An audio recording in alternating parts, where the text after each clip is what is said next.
Well, hello everyone. Welcome back to the Porter Says podcast with your host and only host Heath, of course. Um, Honestly, with this episode, I don't have that much to talk about really. Uh, the biggest thing in this one is that I'm going to be reviewing the latest MCU movie, The Thunderbolts, which came out last week. I went and saw it at an advanced screening.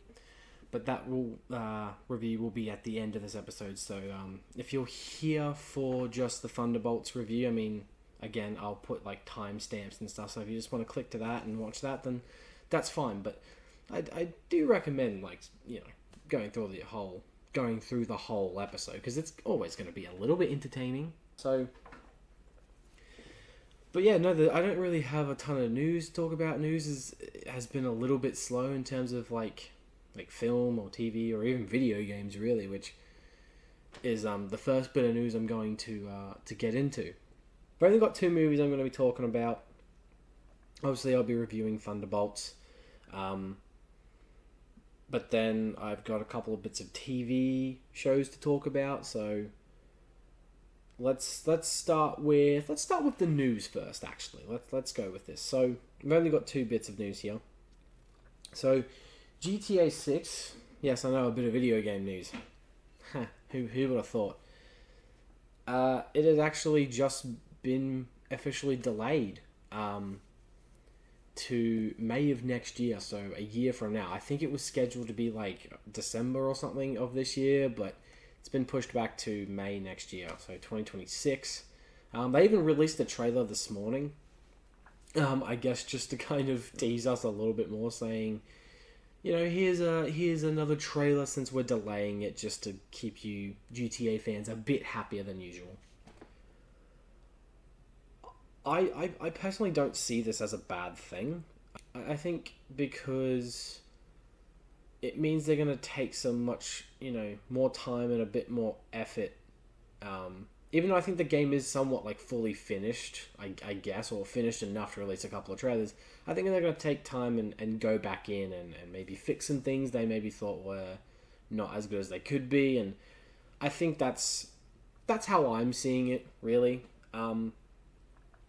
But the trailer actually looked very, very good. I was quite impressed in terms of where the story's going. It looks like it's obviously focusing on new characters, as every GTA game really does. To my knowledge, I'm not a massive fan, but I do really love GTA 5. So,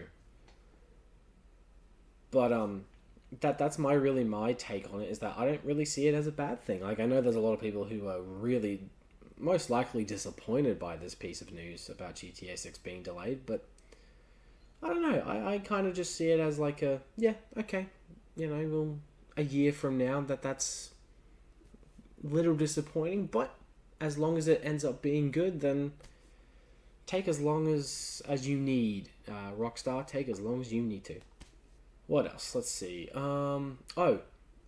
Fear Street Prom Queen, which I'm guessing is kind of not connected to the Fear Street trilogy, which came back out in 2021 on Netflix. I think it's like set in the universe, or it's set years before, I'm not sure really, but that trailer came out a few days ago, probably more than that really, probably more by the time this episode goes up. I gotta say, I really did enjoy the Fear Street Netflix trilogy that came back out in 2021, so about 4 years ago nearly, I think. I was really like anticipating like when, because I think they got released every Friday. It was just like really cool anticipating where the story was going to go, or what time period we're going to go back to, because I think the first one is set in like modern time, second movie takes place in the 70s, and then I believe the third movie is in the 1600s, but it all comes back and connects to the first movie, which I think is really, really cool. So I think the trailer looked okay. Typical slasher film, I guess. I feel like we get more cliched and typical slasher movies than we do good ones, especially these days. Like, we've had a few gems here and there. Like, I guess this, the movie The Black Phone, I guess that's considered a slasher. I thought that was great.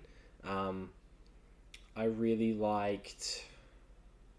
I really liked the Scream 5 and Scream 6. I really liked those movies. Those are decent modern slashers in my opinion. There's another one I'm thinking of that came out not that long ago. Totally Killer, which I thought was pretty cool. That was a really solid movie, actually. So, we do get a few gems here and there, but most of the time it's a lot of shitty slashers. But yeah, I think this new Fear Street does look pretty okay, and I'll be tuned in for sure. Alrighty, so that's the news. It was only a little bit, really. I didn't want to I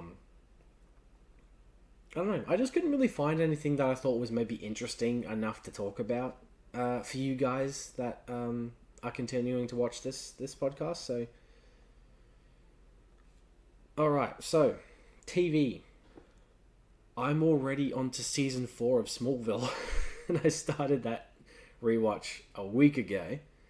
So I'm already up to season 4, but I'm going to give my thoughts on the first 3 seasons as a rewatch journey, essentially, that I've begun. So, I forgot how good these 3 seasons were, really. After about 3 or 4 years of last watching them, I really enjoy them. These first 3 in particular, since they're very fresh right now. I'll give my thoughts on 4 and 5 and later on once I've gotten to those, or once I've gotten further ahead. But I really like the charm these earlier seasons in particular really have. I feel like I love the early 2000s vibe. The music choices are really great in my opinion. There's a lot of good songs. I don't know, man. I like the way they're telling this Superman story. I think it's a bit more unique compared to other adaptations. And it's really the only adaptation of Superman that I really, truly love. I know a lot of people love Christopher Reeve and all that stuff. And there are people who defend Henry Cavill. And don't get me wrong, I think Christopher Reeve's great. It is pretty cool. Spoiler alert for a 20-something-year-old show. Christopher Reeve does show up as a character to really help discover... to tell Clark who truly is and where his destiny is going to be. Which is great. I loved that we got to see him a couple more times before he passed away. It was really cool. So, but, but yeah, Christopher Reeve was great as Clark Kent and Superman in his movies, and obviously I do like Henry Cavill's portrayal. I liked Brandon Routh and all that stuff, but I don't know, something about... I think Tom Welling just brings something to it that the others don't really. And I don't know, I think it was truly the first version of young Clark Kent that we got to see.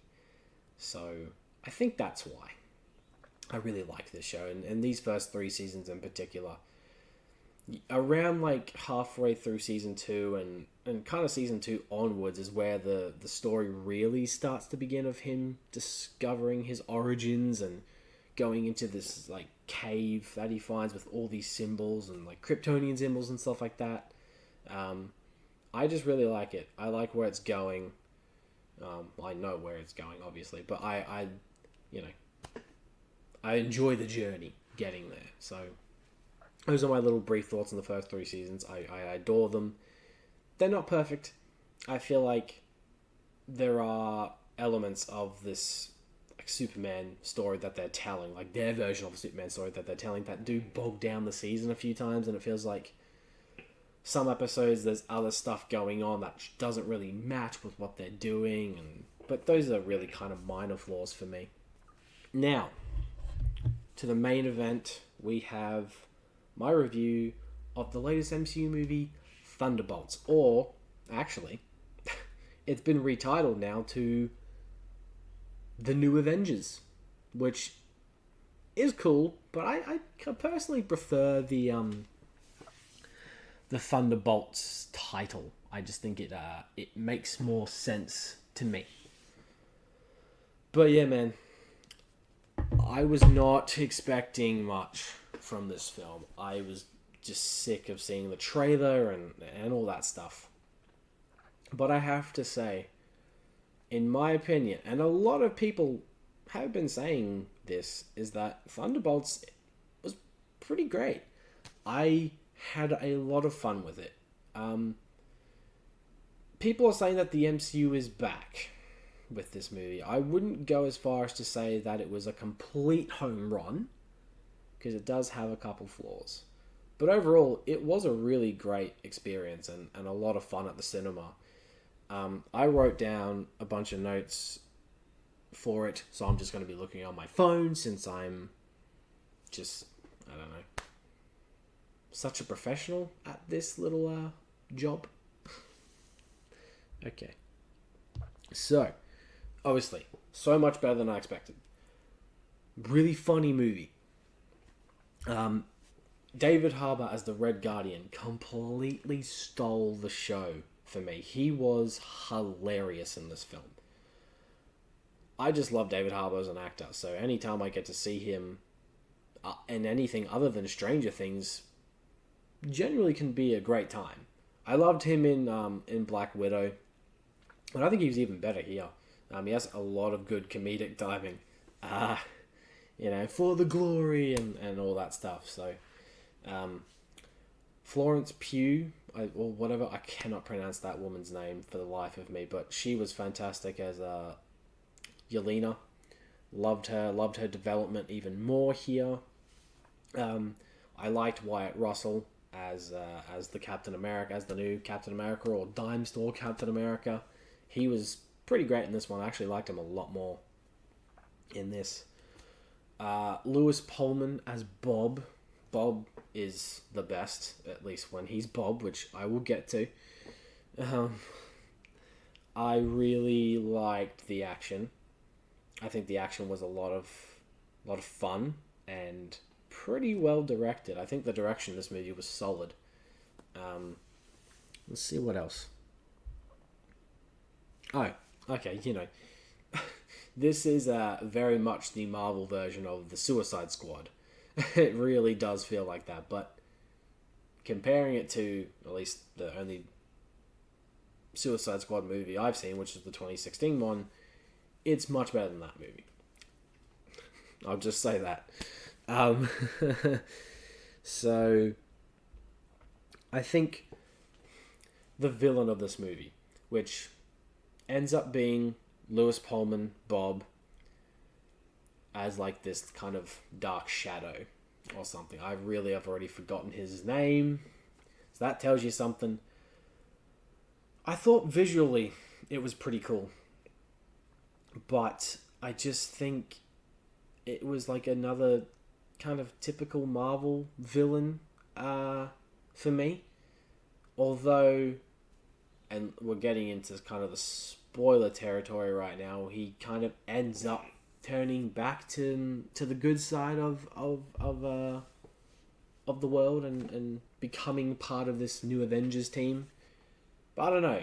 I just... And I saw it coming from a million miles away. They really tried to kind of hide it in the trailers, and they did a good job. But then once I saw him, I'm like, he seems kind of odd. Have a feeling he's going to be the villain.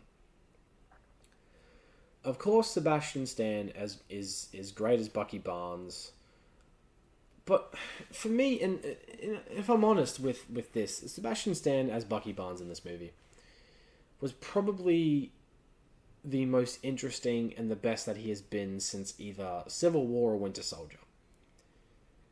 I just think he hasn't been that interesting of a character since those movies until now. I feel like they gave him a bit more to do here, more than some of like the other MCU movies that he's appeared in since those other two. And I think Sebastian Stan is a good actor, but he just doesn't have too much range. He's a good actor, yes, but I feel like I haven't seen a performance of his that I've truly loved yet. Maybe I'm missing something. I don't know. Okay, now we have the the biggest spoiler, which was kind of already spoiled in the credits, actually. I saw it, I'm like, how, why? So, the two end credit scenes, I would recommend sticking around. I really would. The first end credit scene is just David Harbour in a as Red Guardian in a grocery store trying to get this woman to buy the New Avengers cereal because he's obviously on the box, and it's funny, but nothing too much. But then you get the second one. Oh my god. Whoa! The second one. It's pretty cool. They're hanging out in their kind of headquarters at the moment, and then they see something on the screen. They see a ship flying through space, and as soon as I saw it, because I saw it in the end credits, I'm like, oh my god, it's the Fantastic Four. No frick. I was like, okay. I had a feeling, because again, they show in the credits, when they get to the music part, it says the Fantastic Four thing. I'm like, wait. Fantastic Four? What does this mean? And then the end credits start. I'm like, oh, there's something on the screen. What's coming through space? Oh my god. So it's pretty. Wow. I was very excited because I'm really hoping that we finally get a truly fantastic no pun intended by that. A great version of the Fantastic Four. I really, really do. This new movie does look great. So I'm hoping this one really nails it. But it's so cool that we got to see them coming to our world. Because I think the new movie takes place in the 60s, I think. Or something along those lines. So it's kind of cool we're going to get to see them interact with other people, which we've never seen before in an MCU movie.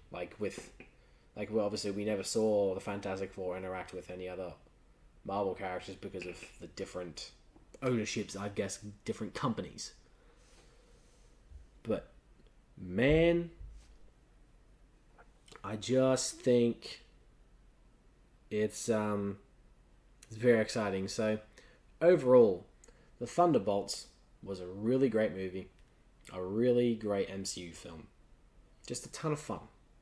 Really solid comic book movie.